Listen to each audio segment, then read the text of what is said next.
Prince William isn't just angry anymore, he's done. The calm, reserved heir to the British throne, a man long praised for his composure under pressure, has drawn a firm line in the sand. And if insider reports are to be believed, Prince Harry and Meghan Markle are standing directly on the wrong side of it. After years marked by explosive interviews, family fallout, and tell-all projects that many in the palace consider outright betrayals, William is said to be preparing what sources are calling nothing short of a nuclear option.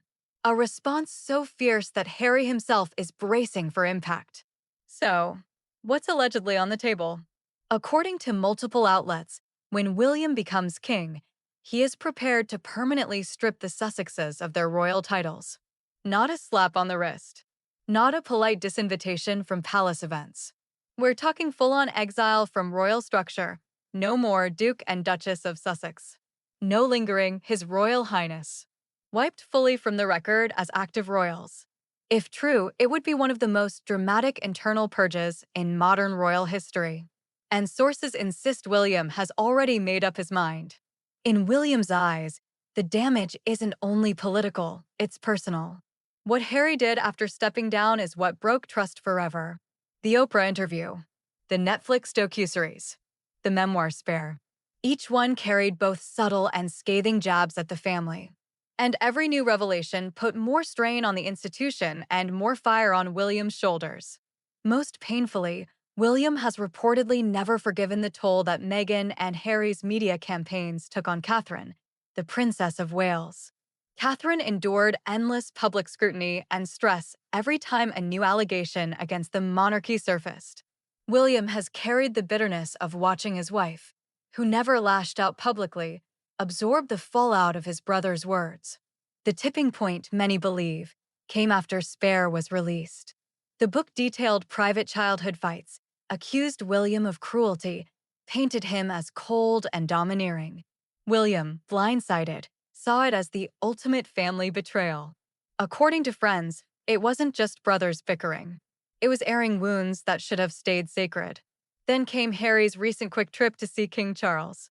While headlines painted it as a special moment of father and son reconnecting, palace insiders didn't buy the sincerity. Paparazzi just happened to catch Harry entering and exiting Clarence's house in perfect sequence. Coincidence? Or orchestrated optics?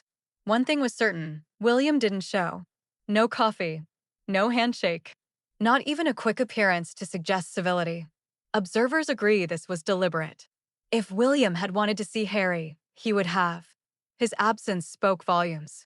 And it comes during a time when William is stepping more into authority. With Charles facing health challenges, William is increasingly the decision-maker behind palace doors.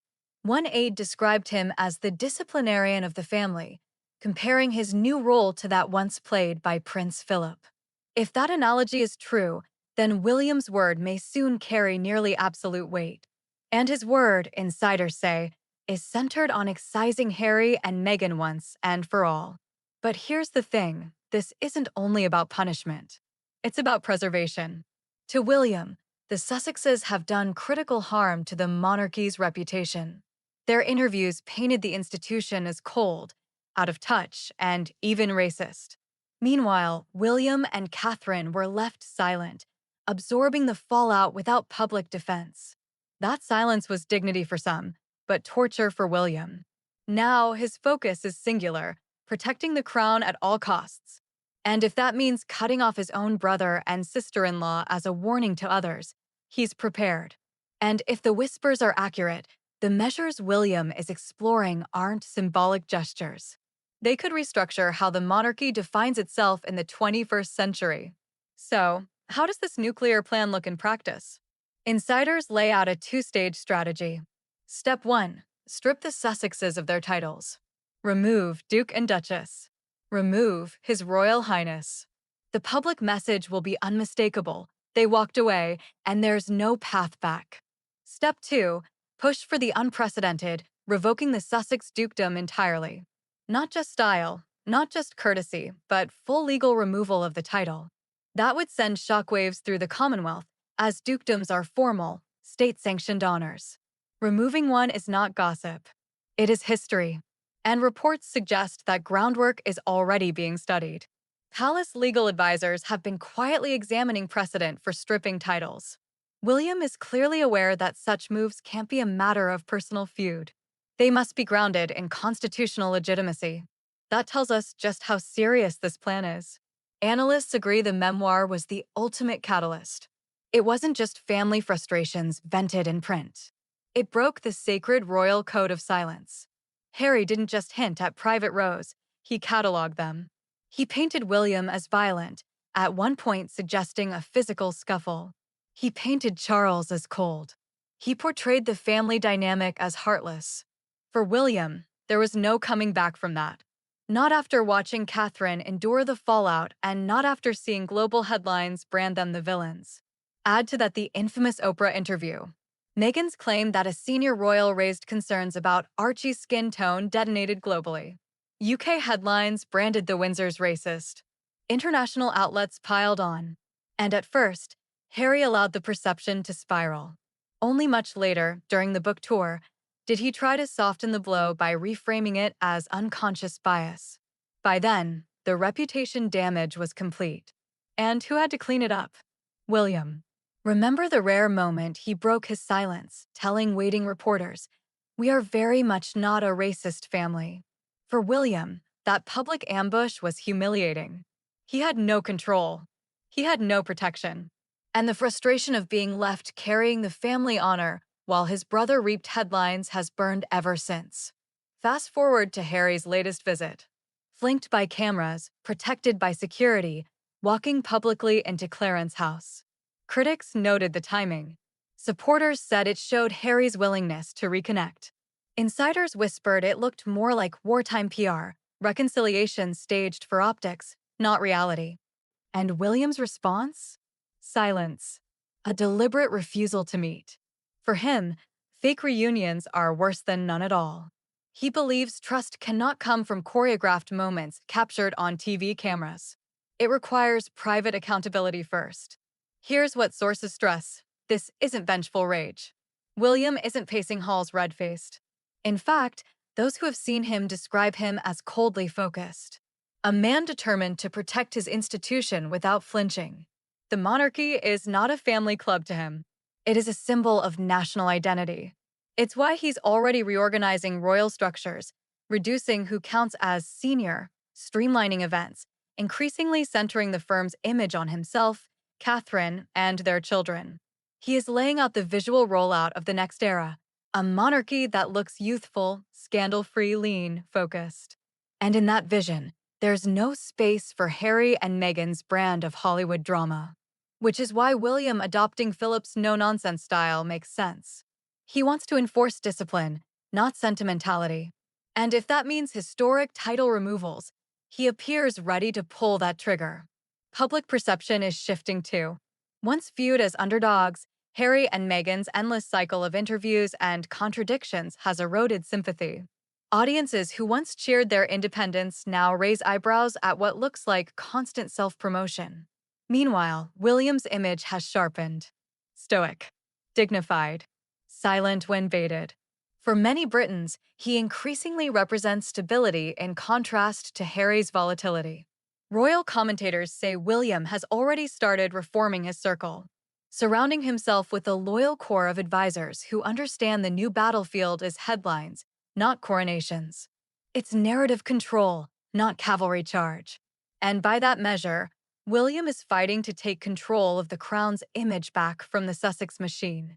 Already, we've seen quiet reshuffles, duties consolidated, focus redistributed across events where William and Catherine show consistency. Their children appearing more. The careful building of the next generation team.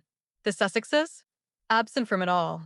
For William, the deepest offense isn't simply that Harry left. It's that he tries to straddle both worlds. One moment, pleading for privacy. The next, filming documentaries, writing memoirs, and signing media contracts. One moment insisting he's no longer royal. The next, recreating the appearance of palace tours. William views this duality as dishonest, corrosive, and unsustainable. The monarchy depends on clarity of duty. Harry's approach, half in, half out, is a constitutional headache, not just a personal feud. Make no mistake, William's resolve is different now. Palace insiders insist his mindset has shifted from patience to enforcement. His silence is not weakness. It is strategy. The monarchy is approaching a crossroads, loyalty, legacy, and leadership colliding.